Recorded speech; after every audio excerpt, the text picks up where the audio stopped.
As India and Pakistan face off over the deadly Pahalgam attack, the ripple effects are being felt across diplomacy, defense, and the economy. From missile launches to international briefings and court battles back home, here's your full regional roundup. Prime Minister Shehbaz Sharif visited the ISI headquarters on Tuesday for a detailed briefing on Pakistan's security preparations amid rising tensions with India. Joined by Deputy PM 𝐒𝐿𝐴 and Army Chief General Asim Munir, the Prime Minister reviewed regional threats, hybrid warfare strategies, and border intelligence. During the visit, Pakistan also inaugurated the National Intelligence Fusion and Threat Assessment Center or NIFTAC, a new federal body designed to coordinate real-time counterterrorism responses across more than 50 agencies. The visit comes after Islamabad warned of a potential Indian strike and approached the UN Security Council for urgent deliberations. While Pakistan shored up its security apparatus, India turned its focus toward a strategic resource water. Indian Prime Minister Narendra Modi has declared that Indian rivers will now flow for India,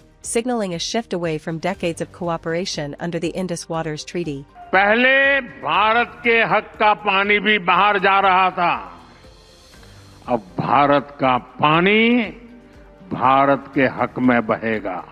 India has already moved to cut flows from the Balochistan and 𝐒𝐭𝐨𝐫𝐢𝐬 dams, both of which feed into Pakistan. Though he didn't name Pakistan directly, Modi framed the move as part of a decade of tough decisions meant to prioritize national interest. साथियों, कोई भी देश ऐसे आगे नहीं बढ़ सकता है. देश तो तब आगे बढ़ता है जब फैसलों की एकमात्र कसौटी हो nation first.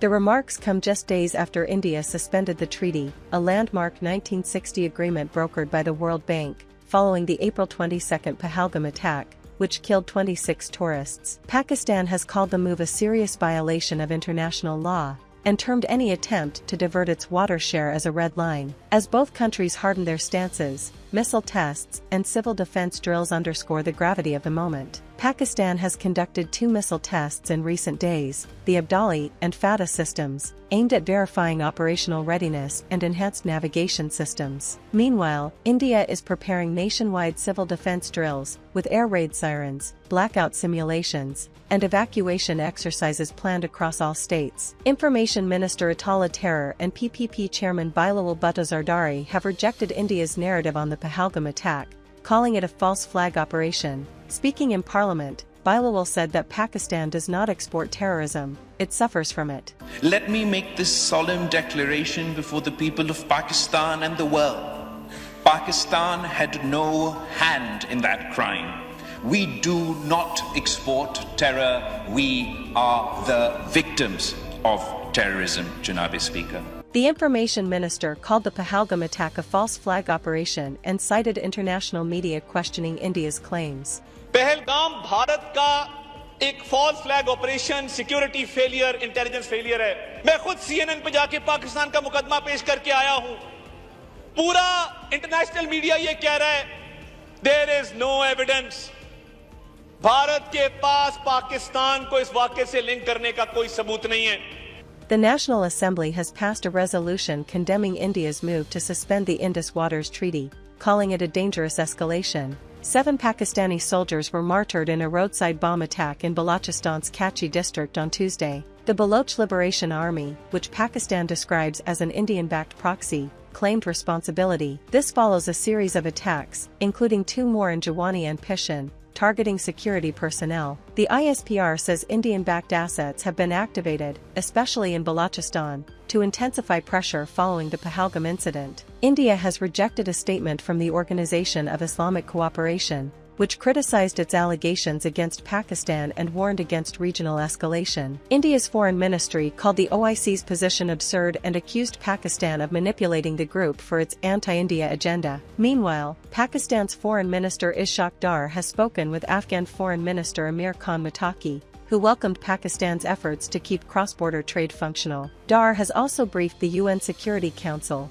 urging them to act against what he called India's inflammatory rhetoric and unilateral treaty violations. The Supreme Court of Pakistan has reopened hearings into whether PTI can claim nearly 40 reserved seats, making it the single largest party in the National Assembly. A 13-member bench is now reviewing petitions filed by the PMLN, PPP, and Election Commission, who argue PTI wasn't party to the original case. Its ally, the Sunni Ittihad Council, was. Judges are split. While Justices Aisha Malik and 𝐃𝐚𝐰𝐬 declared the reviews inadmissible, the majority issued notices and adjourned till Wednesday. The court also reminded petitioners that frivolous reviews are clogging the system, with over 56,000 cases pending. Meanwhile, PTI is also pursuing related petitions, challenging election law changes and seeking restoration of its election symbol. As Pakistan and India steps up military readiness and diplomatic outreach, the question remains, will cooler heads prevail before it's too late? Port Sudan came under intense drone attacks Tuesday, deepening the humanitarian crisis in Sudan's year-long civil war. Strikes, allegedly by the Rapid Support Forces, RSF, hit fuel depots, a hotel, a container terminal, and an electricity substation, causing fires and plunging the city into darkness. Witnesses and security firm Ambri reported it as the most severe wave of drone strikes since Sunday. Smoke billowed near the airport, and the army deployed forces to secure vital infrastructure. Once a relative safe haven, Port Sudan now faces potential collapse as a logistics and aid hub. The UN has warned that further damage to port and airport facilities could cripple humanitarian efforts. Though the RSF has not claimed responsibility, officials link the strikes to retaliation for army raids on RSF positions in Darfur. The civil war has already displaced over 12 million people and pushed half of Sudan's population toward acute hunger. The escalation drew condemnation from Egypt and Saudi Arabia. Meanwhile, allegations persist that the UAE is arming the RSF, a charge it strongly denies. On Monday, the International Court of Justice dismissed Sudan's genocide case against the UAE, citing lack of jurisdiction. The court is precluded by its statute from taking any position on the merits of the claims made by Sudan, the ruling summary stated. Having come to the conclusion that it manifestly lacks jurisdiction, the court is precluded by its statute from taking any position on the merits of the claims made by Sudan. Sudan condemned the decision but vowed to pursue other legal avenues. The UAE welcomed the outcome, calling Sudan's accusations baseless. Still, human rights reports and UN experts have raised credible concerns over arms transfers to the RSF. As frontlines shift and drone warfare escalates, Sudan's conflict risks spiraling further, leaving its civilian population trapped between power struggles and blocked relief. Israel struck Yemen's Sana'a International Airport on Tuesday, killing 3 and crippling the site in a direct escalation with Houthi rebels. It marked the second Israeli strike on Houthi targets in as many days, following a missile from Yemen that landed near Israel's Ben Gurion airport on Sunday. Although Israel warned civilians ahead of the strike, it said the airport had been used to transfer weapons and personnel. Houthi-run Al-Masirah reported civilian aircraft, the runway, and a military base were hit. The Houthis vowed continued retaliation, framing their campaign as support for Palestinians amid the Gaza war. Meanwhile, Israeli operations in Gaza also intensified. The military launched strikes across the enclave, killing at least 13 Palestinians on Tuesday. This comes as Israel plans to expand its offensive, displace more civilians, and seize control of aid distribution, moves that have terrified residents already facing starvation. Many in Gaza expressed deep anxiety over the potential for further displacement and loss. Residents who had returned home during a brief ceasefire now feared being uprooted again or worse.